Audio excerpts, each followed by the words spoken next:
इडली चाय वाली की सफलता। पुन्नूर गांव पहाड़ी पे बसा एक सुंदर सा गांव था। वहां पे लता अपने पति श्याम के साथ अपने बच्चे के साथ रहा करती थी। श्याम पुन्नूर में चाय बनाने वाली फैक्ट्री में काम किया करता था। वो बहुत ही मेहनती था। फैक्ट्री के प्रबंधक उसकी हमेशा तारीफ किया करते थे और साथ ही तारीफ किया करते थे लता के हाथ की बनाई इडली की। भाई श्याम, लंच का टाइम हो गया है, अपना टिफिन तो खोलो भाई, हमें तो इंतजार है लता जी की बनाई हुई इडली खाने का। जी सर, अभी खोलता हूँ। आज तो लता ने आपके लिए 2 इडली स्पेशल भेजी हैं। हाँ भाई ठीक है, लता का हमारी ओर से धन्यवाद कहना। और सभी लोग मिलकर लंच करने लगते हैं। सब कुछ सही चल रहा था, लेकिन भाग्य को कुछ और ही मंजूर था। एक दिन अचानक फैक्ट्री में काम करते हुए श्याम के दोनों हाथ मशीन की चपेट में आ जाते हैं और उसके दोनों बाजू काटने पड़ते हैं। हॉस्पिटल से घर आने के बाद वो बहुत मायूस हो जाता है, क्योंकि अब वो मजबूरी में फैक्ट्री में काम नहीं कर सकता था। फैक्ट्री उसे उचित मुआवजा भी देती है, लेकिन भला वो पैसा कितने दिन चलता।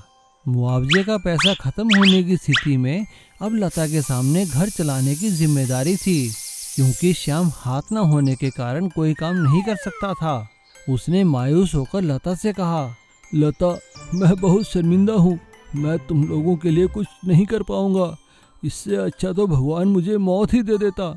श्याम की बात सुनकर लता ने कहा, अजी आप ऐसा क्यों कहते हैं? आप हिम्मत मत हारिए, आपका हमारे साथ होना ही काफी है। चलिए उठिए, मैं आपको गर्मा गर्म इडली खिलाती हूँ। और ऐसा कहने के बाद लता श्याम को गर्मा गर्म इडली खिलाने लगती है। तभी उन लोगों के घर के बाहर एक गाड़ी आकर रुकती है। वो दोनों हैरान रह जाते हैं, क्योंकि फैक्ट्री के प्रबंधक उनके घर आए थे। वो घर के अंदर आते ही कहते हैं, भाई वाह, कितनी अच्छी खुशबू आ रही है। भाई लता जी, हमें तो आपके यहाँ की इडलियाँ खींच लाई यहाँ पर। उनकी ये बात सुनकर लता कहती है, हाँ हाँ बिल्कुल सर, मैंने अभी अभी गर्मा गर्म घर में इडलियाँ बनाई हैं, मैं आपके लिए भी लेकर आती हूँ। ऐसा कहकर लता उनके लिए इडलियों भरी प्लेट लेकर आती है। फैक्ट्री के प्रबंधक इडली खाकर लता की बहुत तारीफ करते हैं और उन्हें एक प्रस्ताव देते हैं। श्याम, लता, श्याम के साथ जो कुछ हुआ उसका कंपनी को बहुत अफसोस है। इसके लिए कंपनी आपको एक ऑफर दे रही है। कंपनी चाहती है कि फैक्ट्री की कैंटीन लता जी चलाएं और अपने हाथों का बना स्वादिष्ट और पौष्टिक खाना सारे मजदूरों को खिलाएं। और हाँ श्याम, तुम वहाँ बैठे बैठे काम की निगरानी भी कर सकते हो। इसके लिए कंपनी तुम्हें अलग से पैसा देगी। फैक्ट्री के प्रबंधक की बात सुनकर दोनों खुश हो जाते हैं और फैक्ट्री की कैंटीन में काम करने के लिए हामी भर देते हैं।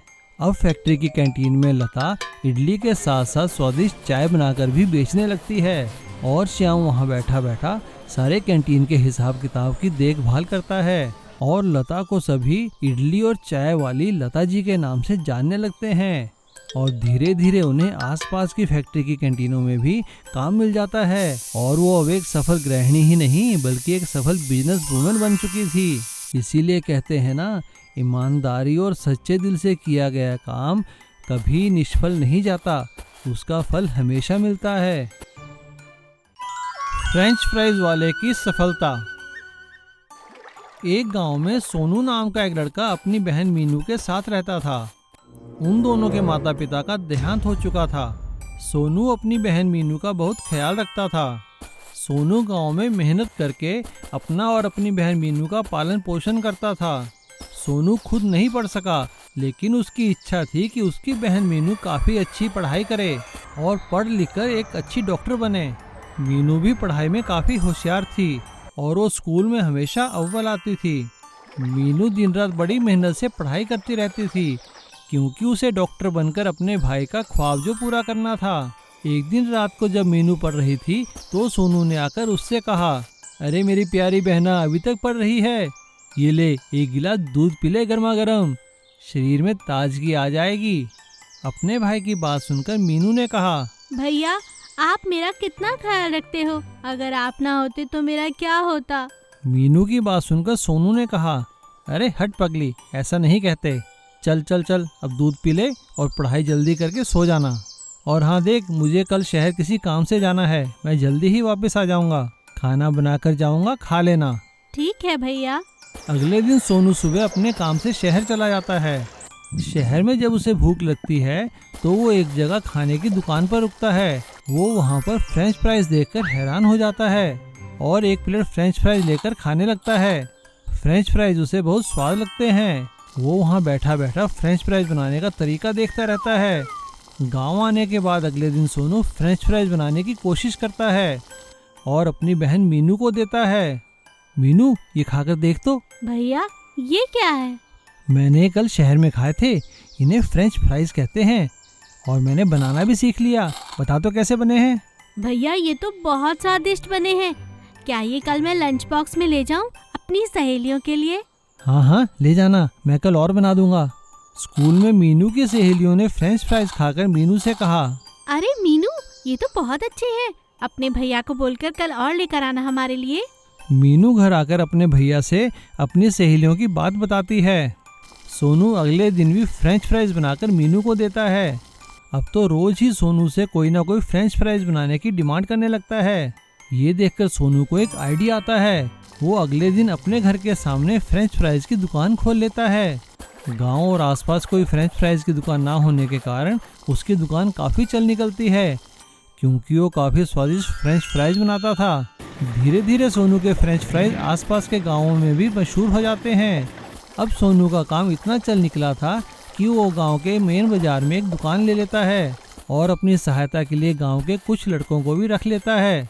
और अब सोनू को सभी फ्रेंच फ्राइज वाले सोनू के नाम से जानने लगते हैं और सोनू मीनू की एक बहुत अच्छे मेडिकल कॉलेज में एडमिशन करवा देता है। इस तरह कड़ी मेहनत और लगन से सोनू अपना सपना पूरा करता है। अमीर भाई और गरीब भाई। एक गांव में सुशीला नाम की एक औरत रहती थी। उसके 2 बेटे थे, कमल और विमल। सुशीला के पति का देहांत हो चुका था।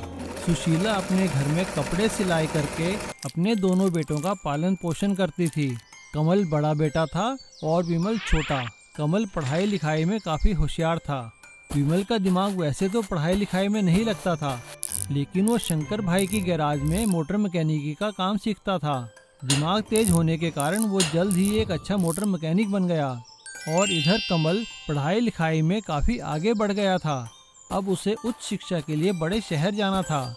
उसने अपनी माँ से कहा, माँ, मेरी यहाँ की शिक्षा खत्म हो चुकी है, अब मुझे आगे पढ़ाई के लिए शहर जाना होगा। कमल की बात सुनकर सुशीला कहती है, मगर बेटा इसमें तो बहुत पैसे लगेंगे। तू तो हमारे हालात जानता है ना, इससे अच्छा तो कोई नौकरी ढूंढ ले, वो ज्यादा सही रहेगा। लेकिन तभी विमल वहाँ आ जाता है और वो माँ और कमल से कहता है, माँ, अगर भैया पढ़ना चाहते हैं तो इन्हें पढ़ने दीजिए, खर्चा मैं उठा लूंगा, मैं और मेहनत करूंगा।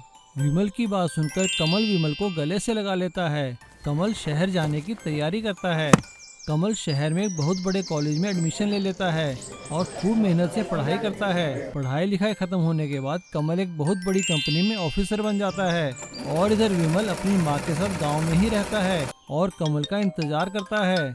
लेकिन कमल कभी वापस घर नहीं आता। वो सिर्फ फोन पे ही कभी कभी बात कर लिया करता है। बड़ा ऑफिसर बन जाने के कारण कमल में काफी घमंड आ गया था।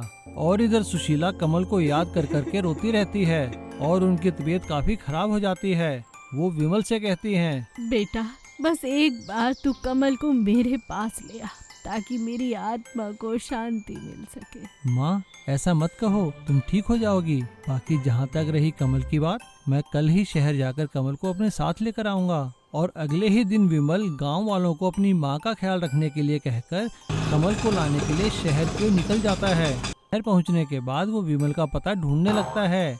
जब वो एक सड़क पर जा रहा था, तभी उसने देखा कि एक तेज रफ्तार से गाड़ी आई और एक डिवाइडर से टकराकर रुक गई। विमल भागकर उस गाड़ी की तरफ गया।